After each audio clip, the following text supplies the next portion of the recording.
Most important question है ये, most important. कई सारे मेथड्स हैं इसके, हम लोग सबसे सिंपल मेथड देखेंगे क्योंकि इसका बच्चे लोग मानते हैं 9th के लेवल से बड़ा लंबा सॉल्यूशन है। समझेंगे इसको। क्या है question? 3 girls Reshma Salma, 3 girls, Mandeep भी गर्ल्स है क्या?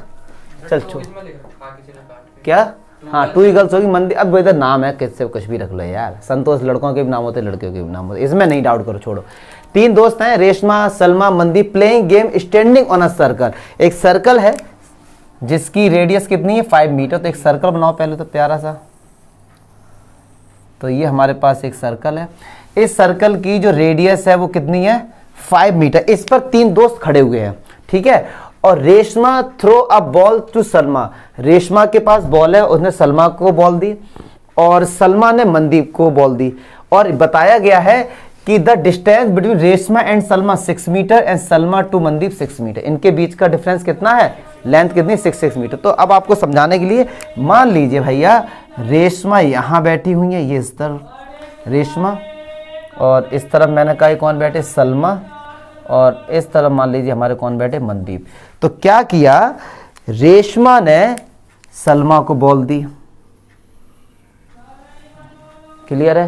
तो पक्की बात है ये डिस्टेंस 6 मीटर होगा, ऐसा बोला गया है, ठीक है। इनके बीच का डिस्टेंस कितना है 6 है, ऐसा बोला गया है, ठीक है। और सलमा से मनदीप, इनके बीच का डिफरेंस भी 6 है, ऐसा मैं नहीं कह रहा हूं, ऐसा क्वेश्चन में बोला गया है, ठीक है सर।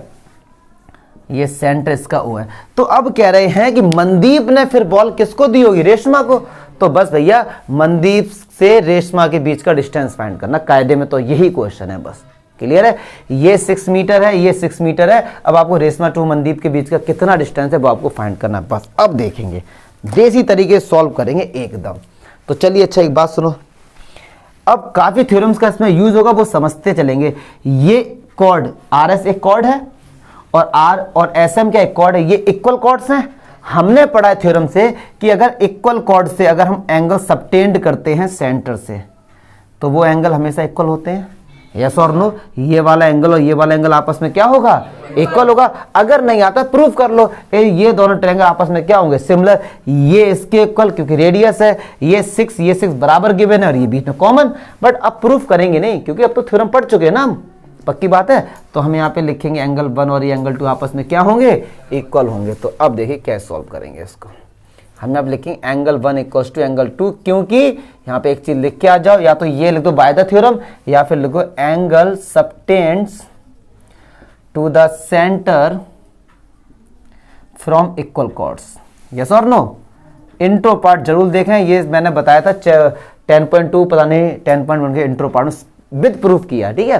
तो एक angle subtended to the centre from equal chords, आई बात समझ में, ये बराबर दिया। अब हमको क्या करना है, इसके बीच का डिस्टेंस फाइंड करना है, कायदे में देखा यही तो फाइंड करना है हमको। चलिए अब मैंने इसको मिलाया तो ये भैया पक्की बात है कहीं ना कहीं से कट किया होगा, इसका नाम मान लो मैंने दे दिया A, क्लियर है, आई बात समझ में, कोई डाउट नहीं होना चाहिए इसमें। चलिए अब यार देखो क्या हमको करना, क्या फाइनली हमको ये डिस्टेंस फाइंड करनी, कौन सी, RM फाइंड करना, क्लियर है। चलिए अब एक लॉजिक लगाते हैं। क्या मैंने देखा यार कि एक ट्रायंगल बनना है ARO, ये वाला ARO, और एक ट्रायंगल मैंने क्या लिया, बहुत ही सिंपल की कोशिश कर रहा हूं करने की, AOM। देखते हैं ये कॉन्ग्रुएंट हो सकते हैं या फिर नहीं। OR इक्वल टू किसके का, OM के, क्योंकि रेडियस है। देखो आप खुद देखो यार जरा कि OR OM क्या है, रेडियस है। चलिए अच्छा, एंगल 1 बराबर एंगल 2 गिवन है, कायदे में देखा जाइए, हमने प्रूफ किया, या लोग तो प्रूव्ड, हमने क्या किया, प्रूव्ड किया। और OA बराबर कॉमन, तो 2 साइड बीच में एंगल, एक साइड ये रही एक साइड ये रही, बीच में एंगल आ रहा है। तो साइड एंगल साइड से ट्रायंगल ROA, स्टार्टिंग में ट्रायंगल का नाम कैसे भी लिख दो, ROA या AOR या ARO, कैसे भी लिख सकते हो। आप कहोगे सर यहाँ पे आपने ये लिया, यहाँ पे ये, कुछ भी हो सकता है। अब जो लिखेंगे उसको देखेंगे, कॉन्ग्रुएंट ट्रायंगल। एंगल 1 किसके इक्वल है, 2 के, 1 पे भी O आ रहा है 2 पे भी O आ रहा है, तो O बीच में है, O बीच में लिखेंगे, ठीक है सर। OA बराबर, OA भैया O ये रहा, तो पक्की बात है ये भी यहीं पर आएगा, ठीक है। और OR बराबर OM, तो ये OR है ये MO, क्लियर है। इस तरह ये कॉन्ग्रुएंसी का चक्कर है यार, ये तो कैसे भी कर सकते हो अपना, चैप्टर 7 तो आना चाहिए आपको। तो ROA किसके कॉन्ग्रुएंट हो गया, MO। अगर डाउट है कि सर ये हमने सही लिखा है या गलत, तो देखो OR किसके इक्वल, OM के। OR या MO एक ही तो बात है। एंगल 1 2 के O बराबर हो गए OA बराबर OA। तो इस तरीके से हमने क्या दिखा दिया, कॉन्ग्रुएंट दिखा। अगर ये हमने कॉन्ग्रुएंट दिखा दिए तो CP क्या RA बराबर MA नहीं हो गया, मतलब ये डिस्टेंस और ये डिस्टेंस बराबर हो गया। तो अगर मैं इतना डिस्टेंस फाइंड कर लूं, उसमें 2 का मल्टीप्लाई कर देंगे तो पूरा निकल के नहीं आ जाएगा। अच्छा CP और देखो यार एक चीज और देखेंगे इसमें क्या, कि एंगल एक इसके इक्वल है, एंगल एक इसके इक्वल है, मतलब ये वाले एंगल आपस में क्या है, इक्वल है। मान लो ये एंगल 3 है, ये एंगल 4 है, तो क्या मैं ये लिख सकता हूं यहाँ पे एंगल 3 इक्वल टू एंगल 4, एक ही तो बात है ये। तो अगर ये दोनों एंगल इक्वल हैं तो एंगल 3 प्लस एंगल 4 का सम 180 होगा, क्योंकि सीधी लाइन है और ये एक बराबर है, तो क्या एंगल 4 की जगह एंगल 3 लिख सकता हूं। तो 2 एंगल 3 कितना हो गया 180, तो एंगल 3 कितना आ गया, पक्की बात है भैया ये एंगल कितना होगा 90। आई बात समझ में, पक्की बात है। अब देखो अगली 2-3 लाइन में आंसर कैसे आएगा। मैंने क्या किया, यहां से एक लाइन परपेंडिकुलर ड्रॉ कर दी है, कर सकते अपनी तरफ से ड्रॉ। मान लो इसका नाम B दे दिया मैंने, क्या दे दिया इसका नाम, पॉइंट का नाम B। हमने पढ़ा है किसी भी कॉर्ड पर सेंटर से अगर परपेंडिकुलर ड्रॉ करते हैं तो वो इस कॉर्ड को 2 पार्ट्स में डिवाइड कर देता है, यस और नो। तो ये पूरा 6 है, तो क्या ये 3 हो गया। अगर मैं BS की बात करूं ये 3 नहीं हो गया। अच्छा OS कितना रेडियस है, तो OS तो 5 ही होगा, यस और नो। चलो मैं इस ट्रायंगल को भारी बना के आपको दिखा देता हूं। ये इस तरीके से मैंने बना दिया, ये B पॉइंट है, ये O है, ये S है, ये एंगल 90 है, तो ये तो 3 है और ये 5 है। तो क्या पाइथागोरस थ्योरम से 4 नहीं आ जाएगी निकल के। अब आप कहेंगे कैसे, मान लो जिन बच्चों को नहीं पता, तो देखो पाइथागोरस थ्योरम बोलती क्या है, 90 के सामने वाला हाइपोटेन्यूज 5 का स्क्वायर इक्वल टू 3 का square minus plus x square. अब ये तो पता नहीं कितनी, मान लो x ले लिया, तो 25 से 9 इस तरह माइनस में आ गया x स्क्वायर, तो ये 16, तो x कितना आ गया 4 आ गया। तो ये साइड कितनी होगी हमारे पास 4। क्लियर है। अच्छा अब बस आंसर देखिए कि ये सबसे मुझे सिंपल और जेन्युइन मेथड लगा।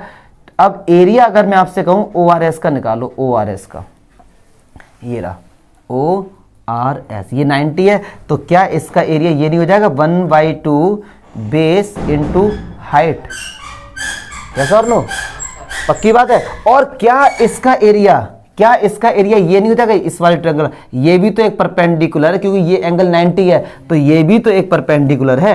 क्या इसका एरिया ये नहीं हो जाएगा 1/2 बेस इंटू हाइट RA।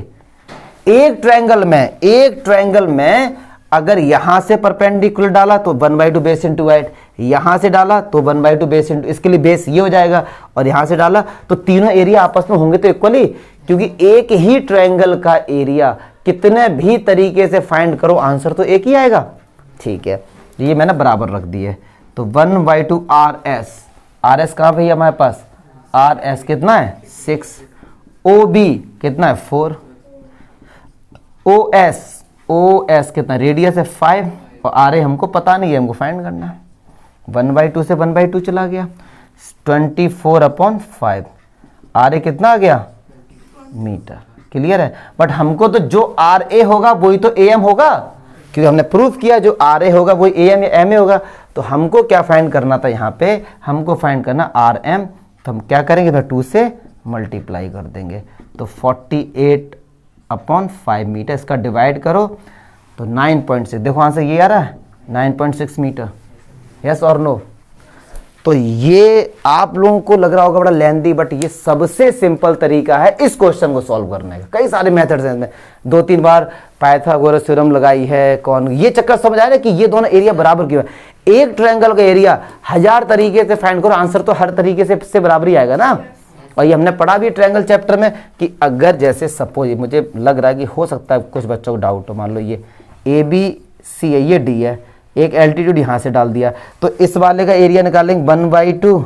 जब बेस ये लिया तो हाइट AD लेंगे, और जब इस वाले को बेस लिया तो हाइट ये लेंगे, तो दोनों का एरिया होगा तो बराबर ही, क्योंकि ट्रायंगल तो एक ही है ना, तरीका ही तो अलग अलग है निकालने का।